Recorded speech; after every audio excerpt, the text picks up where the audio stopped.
Till I bring some breaking inputs and introduce it to the viewers, I'll come to you one by one. We have some more visuals of the I-20 that was involved in the Delhi blast. The car is seen traversing through Delhi at around 2 p.m. According to CCTV footage, the blast accused Umar is passing through the outer side of Connaught Place. According to police sources, more than 50 CCTVs have been mapped of Umar roaming in Delhi NCR. Reportedly, Umar is seen roaming all over Delhi, but especially in East Delhi, North and Central Delhi.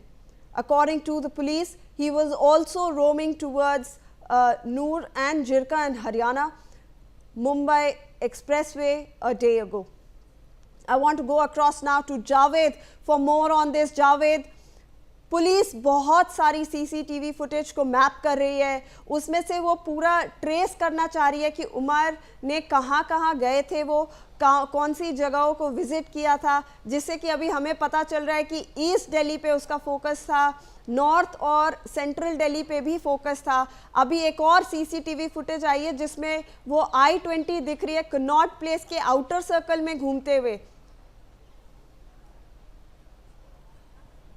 जी बिल्कुल, देखिए जो I-20 car है उसका जो एक route map initially शुरुआत की गई थी जब I-20 कार के बारे में इनपुट मिला था सेंट्रल एजेंसी को, दिल्ली पुलिस को और साथ ही सेंट्रल इन्वेस्टिगेशन जो है जांच एजेंसी को.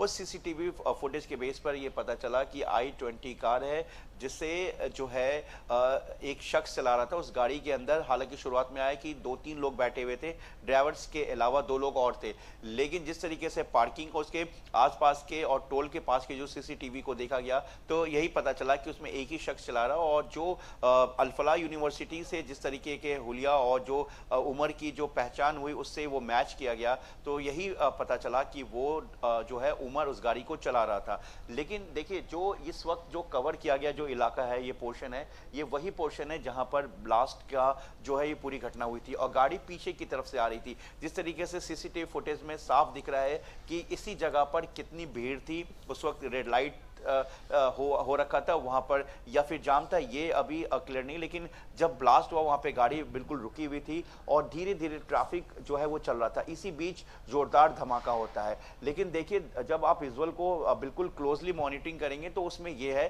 कि आसपास ऑटो, कार, बाइक और लोग पैदल गुजर रहे थे और इसी बीच धमाका होता है. उस धमाके के उसमें तमाम वहां पर मौजूद जो बहुत नजदीक थे उन लोग इसकी चपेट में आ जाते हैं.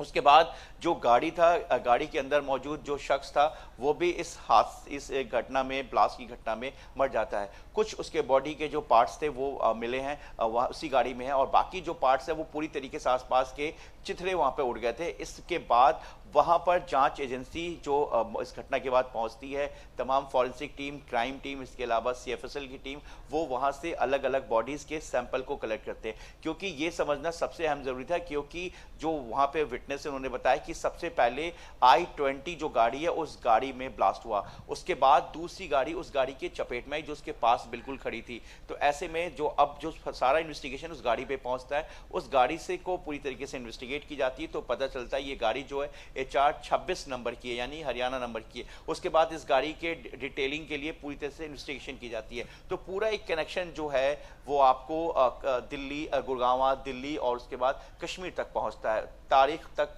लास्ट पहुंचता है. लेकिन तारीख के आने के बाद फिर वो गाड़ी दिल्ली में कैसे मौजूद थी, उस गाड़ी को अगर तारीख ने खरीदा अंबाला के बाद से तो उस गाड़ी को कश्मीर में ही होना चाहिए था. तो ये सब वो पॉइंट्स हैं जिससे कि एजेंसी को इस पूरे मामले में शुरुआत में ही शुरुआत हो गई और ये अंदेशा हुआ कि इसके पीछे कोई एक बहुत बड़ी साजिश है. उसके बाद जैसे जैसे इस गाड़ी को खुलता गया तो एक और गाड़ी का खुलासा हुआ. वो गाड़ी थी I-20 eco sport red colour की जो कि दिल्ली नंबर थी. पहला एड्रेस दिल्ली के रजौरी गार्डन का और दूसरा एड्रेस नॉर्थ ईस्ट डिस्ट्रिक्ट के न्यू सीलमपुर का. अब आपको बता दें कि एक और गाड़ी की तलाश की जा रही है जो शायद अभी जो है एजेंसी को नहीं मिली है और वो गाड़ी है डॉक्टर शाहिद शाहीन की जिन्होंने कुछ महीने पहले खरीदा था. और ये हमें जानकारी जो है न्यूज़ एक्स को और इंडिया न्यूज़ को वो उसी स्पॉट पे ये जानकारी मिली थी कि जो शाहिद शाहीन है उन्होंने हाल ही में एक गाड़ी खरीदी है. अब इस गाड़ी को जो है वो जो डॉक्टर मुजम्मिल है वो इस गाड़ी को इस्तेमाल करता था. उस गाड़ी में जो है वो हथियार भी कई बार मिले हैं। तो अब उस गाड़ी की जानकारी के मुताबिक उस गाड़ी की तलाश की जा रही, जो ब्रेजा कार बताई गई है। तो जिस तरीके से एक बहुत बड़ा जो खेप है एक्सप्लोजिव का, तकरीबन 2563 जो कि फतेहपुर तगा गांव में मिला। दूसरा जो है 360 किलो एक्सप्लोजिव, उसके अलावा आर्म्स एम्यूनेशन और बाकी चीज़ें जो थी टाइमर्स, वो मिला अल्फला यूनिवर्सिटी के 200 मीटर की आगे की दूरी पे। तो क्या I-20, इको स्पोर्ट और ब्रेजा, इन 3 गाड़ियों को इस्तेमाल किया जा रहा था? जी क्या इसके बिल्कुल पीछे खरीदने का मकसद जी डॉक्टर शाहिद शाहीन का यही था? और इसके अलावा जो एंगल्स है कि क्या इन 3 गाड़ियों में वो कौन कौन लोग थे, कितने हैंडलर्स थे, दिल्ली में लॉजिस्टिक सपोर्ट करने वाला यहाँ पर कोई था, या फिर उमर के साथ जिस तरीके से 29 अक्टूबर को तारीख के होने का ये दावा किया जा रहा है एजेंसी के जी सूत्रों के हवाले बिल्कुल से। investigative agencies are trying to find out exactly